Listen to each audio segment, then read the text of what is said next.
உலகம் முழுதும் வாழக்கூடிய ஸ்ரீ வாராகி பக்தி சேனல் நேயர்கள் அனைவருக்கும் உங்கள் சுதா பாஸ்கரனின் நமஸ்காரங்கள். அன்றாட லைஃப்பில் நம்மளுக்கு ஏற்படக்கூடிய சின்ன சின்ன விஷயங்களுக்கான சந்தேகங்கள் பற்றிய தெளிவுகளை தருவதற்காக உயர்திரு ஸ்ரீ வாராகி ஈசனேசன் சுவாமிகள் நம்மோட இருக்காங்க. வாங்க அதை பற்றின தெளிவுகளை நம்ம அவரிடமிருந்து பெறலாம். நமஸ்காரம் சார். ஜெய் வராகி. நல்லா இருக்கீங்களா? நல்லா இருக்கோம் சார். நீங்க நல்லா இருக்கீங்களா? அருமை அருமை, நல்லபடியா போயிட்டு சார். மக்கள் படுற கஷ்டத்தெல்லாம் நம்ம ஒருத்தவங்க கிட்ட சொல்லுவோம், என்ன பாவம் பண்ணேனோ நான் இவ்வளோ கஷ்டப்படுறேன் அப்படின்னு தானே சொல்லி காமிக்கிறோம். அந்த மாதிரி என்னென்ன பாவம் எந்த காலத்துல எப்படி செஞ்சோன்னு தெரியல, ஆனா அதுக்கான இதை மொத்தமா நம்ம அனுபவிச்சுட்டு இருக்கோம் இல்லையா? இந்த பாவங்களை போக்குறதுக்கு ஏதாவது பரிகாரம் இருக்கா? முதல்ல உலகம் முழுவதும் வாழக்கூடிய அன்பு பக்தர்கள் அனைவருக்கும் உங்கள் தாம்பரம் ஸ்ரீ வாராகி ஈசனேசன் சுவாமியுடைய நல்லாசிகள், வாழ்த்துக்கள். ஜெய் வராகி, ஜெய் ஜெய் வராகி. கண்டிப்பாம்மா, இப்போ பரிகாரம் என்பதே பாவத்தை போக்குறது தானே இல்லையா? ஜென்ம ஜென்ம பாவம்ன்றாங்க. எந்த ஜென்மத்துல சென்னேனோ பாவத்தை அதுக்கு நிறைய பேர் வைக்கிறாங்க. ஆமா இல்லையா? டிஃப்ரெண்டா நேம் வந்து சூட் பண்றாங்க, எப்படி வைக்கிறாங்க. ரெண்டாவது ரொம்ப பயமுடுத்துறாங்க. இதுக்கு எல்லாத்துக்கும் ஒரு தீர்வு வேணும். நிச்சயமா நிச்சயமா. பரிகாரம் என்பதே பாவத்தை தீர்ப்பதற்குத்தான். அப்போ பாவத்தை தீர்க்க பரிகாரம் அப்படின்னு சொல்லும்போது ரெண்டும் ரிலேட்டடான ஒரு சப்ஜெக்ட் தான். பரிகாரம் வேறு, பாவம் வேறு அல்ல. அதான் விஷயம். ஒரு தப்பு பண்ணிட்டு அந்த தப்புக்கு மனமு வந்து சாரி கேட்கணும். சாரி அப்படின்னு சொல்லிட்டு திமிரில் போகிறது ஏர்வையாகாது. அது மன்னிப்புக்கே ஒத்துக்காது. அந்த பாவம் வாங்க தான் சேரும். மன்னிப்பு எப்படி கேட்கணும்னா மனமு வந்து செய்யணும். எனக்கு தெரிஞ்சு ஒருத்தர் வந்து இருக்கார். அவர் என்ன பண்ணுறாருன்னா துணிஞ்சு தப்பு பண்ணுறார். பேராசைப்படுவது, அடுத்தவன் பைசாக்கு ஆசைப்படுறது, அடுத்தவன் சொத்துக்கு ஆசைப்படுறது, அடுத்தவன் வருமானத்துக்கு ஆசைப்படுறது, அடுத்தவனுடைய பேர் புகழுக்கு. அவனுக்கு மட்டும் அவன் பேர் கிடைக்குதே, என்ன அவர் பெரிய இவரா, அவர் பெரிய தெரியுமா, பெரிய இவரான அவரு அப்படின்னு அவனுக்கு கிடைக்க வேண்டிய பேர் புகழை பார்த்து பொறாமப்படுவதுங்கிறத விட பேராசை.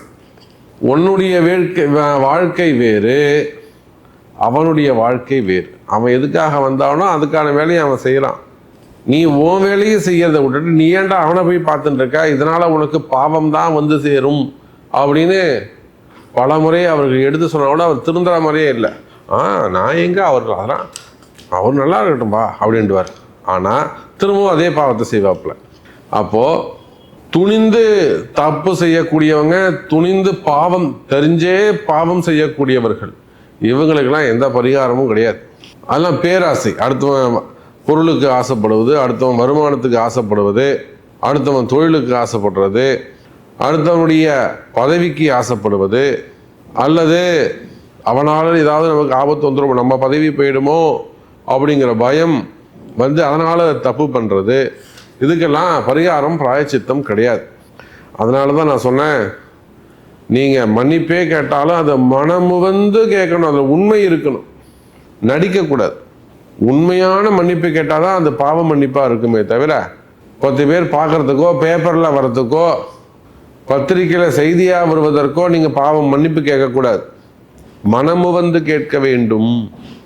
அப்போது இந்த பாவத்தினால் இதை போல ஜென்மாந்திரத்தில் இவன் இப்போ பட தப்பு பண்ண மாட்டான். சிவபெருமான் இதெல்லாம் தப்பு பண்ணிட்டா நீ போயிட்டு மன்னிப்பு கேட்டுட்டு வா, இருந்த கர்மாவையெல்லாம் கிளியர் பண்ணிட்டு வான்னு தான் நம்ம எல்லாருமே அனுப்பியிருக்கிறார்.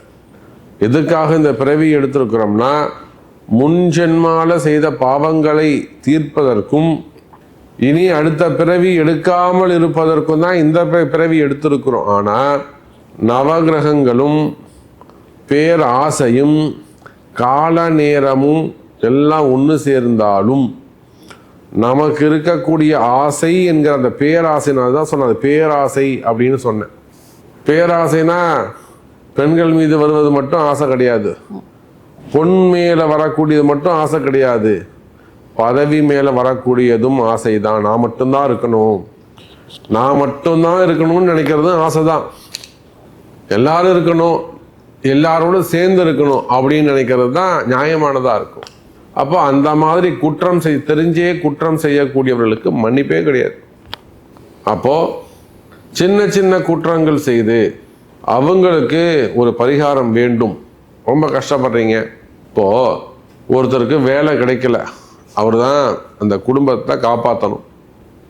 குடும்ப தலைவர்னு வச்சுப்போம். ஒரு 48 வயசு ஆகுது.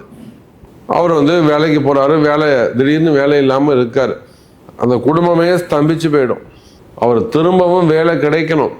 இப்போ நேற்று கூட நம்ம இடத்துல பார்த்தீங்கன்னாக்கா ஒருத்தர் பார்த்துட்டு போகிறார். சாமி, நான் மாதம் 1,10,10,000 ரூபா 1/10 இஎம்ஐ கட்டணும். 1,20,00,000 ரூபாய்க்கு வீடு வாங்கிட்டாரு. வீடு வாங்கி 3 வருஷமாக அது வேலை போயிடுச்சு. இஎம்ஐ கட்டணும். ஏதோ ஒரு 6 மாதமாக உருட்டி பரட்டி கட்டிக்கிட்டு இருக்கேன். என்னால் கம்ப்ளீட் பண்ண முடியல சாமி, நான் கஷ்டப்படுறேன், என்னை காப்பாற்றுங்க அப்படின்னு வர்றார். அப்போ என்ன பாவம் செய்தேனோ எனக்கு இந்த இஎம்ஐ கட்டணும் சாமி, வேலை வேணும் அப்படிங்கிறார். அப்போ அதை போல் இந்த மாதிரியா கர்ம வினைகள் பாவங்கள் சூழ்ந்து திடீர்னு உங்கள் வாழ்க்கையை புரட்டி போடுமே. ஆனால் நல்லா போயிட்டு இருந்ததுங்க, திடீர்னு இப்படி ஆயிடுச்சு வாழ்க்கை சூழ்நிலை மாறிவிட்டது அப்படின்னு சொல்வீர்களேயானால், எனதருமை பக்தர்களே, அவங்களுக்கெல்லாம் ஒரு எளிமையான பரிகாரம். சாதுக்கள் சந்நியாசிகள், இந்த சாதுக்கள் சந்நியாசிகள் அல்லது குருமார்களை சந்திக்க வேண்டும். இப்போ சந்நியாசி யாருன்னு தெரியறதில்ல, சாதுக்கள் யாருன்னு தெரியறதில்ல, குருமார்கள் யாருன்னு தெரியறதில்ல. சாதுக்களும் சந்நியாசிகளும் யாசகம் கேட்கிறார்கள். கோவில் வாசலில் போய் உட்காந்தோம்னா சிவபெருமான் மாதிரி, அடியார்கள் மாதிரி நெத்தில பட்டை, கழுத்தில் கொட்டை, காவி வஸ்திரம், இது எல்லாத்தையும் போட்டுண்டு யாசகம் கேட்கிறார்கள். அவங்க அந்த மாதிரி கேட்கக்கூடாது. என்னை தேடி உணவு வரும்னு நம்பிக்கையோடு இருக்கணும். சாமி கொடுக்கறத சாப்பிடணும். நேரம் வந்தால் சாமிகிட்ட போய் சேரணும். அதுதான் அவங்களுக்கான அடையாளம், லட்சணம். அப்போ அது போல அந்த மாதிரி சாதுக்களை சந்நியாசிகளை சந்தித்து அவங்களுக்கெல்லாம் மதிய உணவு வாங்கி தர வேண்டும். குறிப்பாக சனிக்கிழமையில், அதே போல் செவ்வாய்க்கிழமையில், சனிக்கிழமையும் செவ்வாய்க்கிழமையும் வியாழக்கிழமை, இந்த 3 நாட்களும், சனிக்கிழமை கர்மா, புரியுதுங்களா? செவ்வாய்க்கிழமை ஆற்றல் சக்தி, வியாழக்கிழமை குரு. இந்த 3 நாட்களும் வயிறறிய அவங்களுக்கு அன்னமிடுதல் வேண்டும். இந்த அன்னதானம் தான் ரொம்ப ரொம்ப சிறப்பு. நாங்கள் கூட வருஷத்துக்கு ஒரு முறை வச்சு ஒரு 2000 பேருக்கு அன்னதானம் பண்ணுவோம். நம்ம கிளைண்ட்ஸ்லாம் சொல்லி, நம்ம பக்தர்கள்லாம் சொல்லுவோம், உங்களால் முடிஞ்சால் ஒரு வேளை உணவு போடுங்கம்மா அப்படின்ட்டுவோம். அப்போது சாதுக்களையும் சந்நியாசிகளையும் சந்தித்து அன்னதானம் இடுவீர்களேயானால் கடுமையான கஷ்டங்கள் கண்டிப்பாக விலகும் அப்படிங்கிறது நான் கண்ட உண்மை. நிச்சயமாமா. சூப்பர் சார், தெளிவான விளக்கமாக இருந்தது. இது மாதிரி நாங்களும் அன்னதானம் செய்து எங்களுடைய பாவங்களை போக்கி புண்ணியங்களை தேடிருக்கிறது எல்லாரும் செய்யணும், அதான் விஷயம். கண்டிப்பா கண்டிப்பா சார். அருமையாக விளக்கம் தந்தீங்க.